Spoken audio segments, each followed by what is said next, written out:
বিবাহিত পুরুষের সাথে প্রেম করে আমার জীবনটা নষ্ট হয়ে গেল। কথায় আছে লোভে পাপ পাপে মৃত্যু। বিবাহিত জেনেও তার প্রেমে পড়েছিলাম। সেও তার বউ বাচ্চা ছেড়ে আমার জন্য পাগল ছিল। একই জায়গায় কাজ করতে গিয়ে পরিচয় হয়েছিল দুজনের। না চাইতে ও আমাকে কত কিছু গিফট করত। কোনো প্রবলেমে পড়লে না বলতে সে ছুটে গিয়ে আমাকে সব সমস্যার সমাধান করে দিত। তার এই ব্যাপারটা আমার খুব ভালো লাগতো।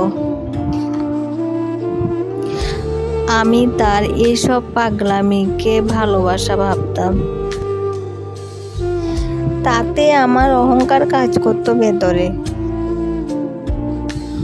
বউ রেখে একটা পুরুষ আমার কাছে আসে, তা কি কোনো কারণ ছাড়া? তার বউ অনেকদিন কল করে আমার সাথে কান্নাকাটি করতো যাতে আমি তার স্বামীর সাথে যোগাযোগ বন্ধ করে দিই। আমি বলতাম, নিজের স্বামীকে আটকাতে না পারলে এটার দায় কি আমার? এইভাবে একদিন করে সময় কাটতে থাকে।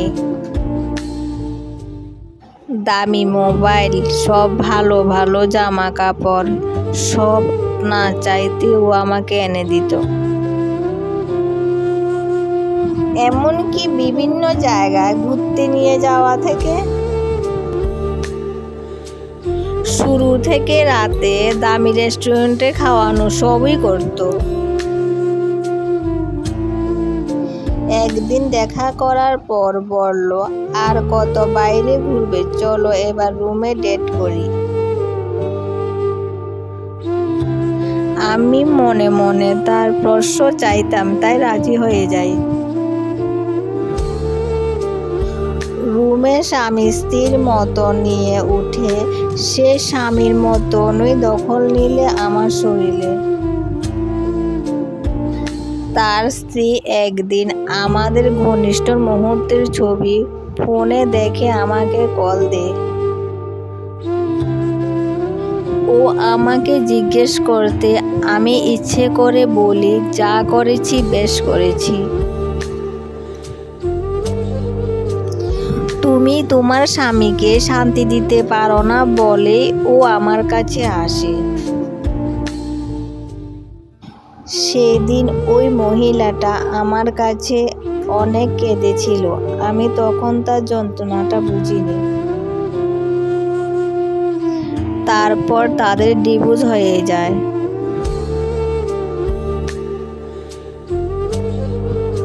তার কিছুদিন পর আমি পালিয়ে তার কাছে চলে আসি তার সাথে সংসার করব বলে।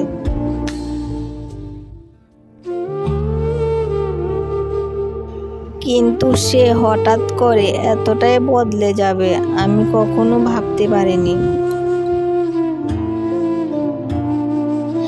আমি তার কাছে ছুটে আসায় সে খুশি হওয়ার পরিবর্তে বিরক্ত হলো বেশি।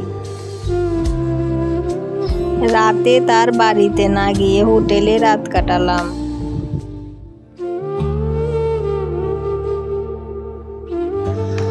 আমায় আর আগের মতন আদর করলো না, বরং ঘুমিয়ে পড়ল। ফোনে ভেসে উঠল একটা মেয়ের মেসেজ।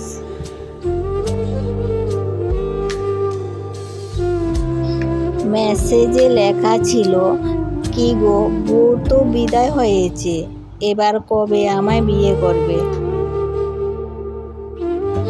আমার দুনিয়াটা অন্ধকার হয়ে যায়।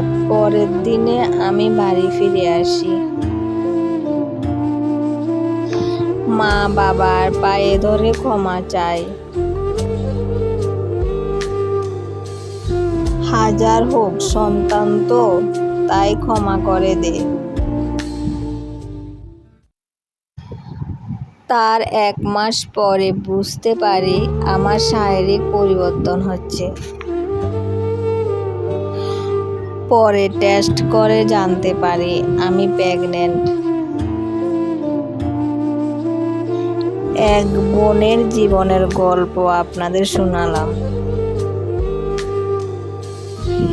এই গল্পটির সাথে আমার জীবনের কোনো মিল নেই। ভিডিওটি শেষ পর্যন্ত দেখার জন্য অনেক ধন্যবাদ।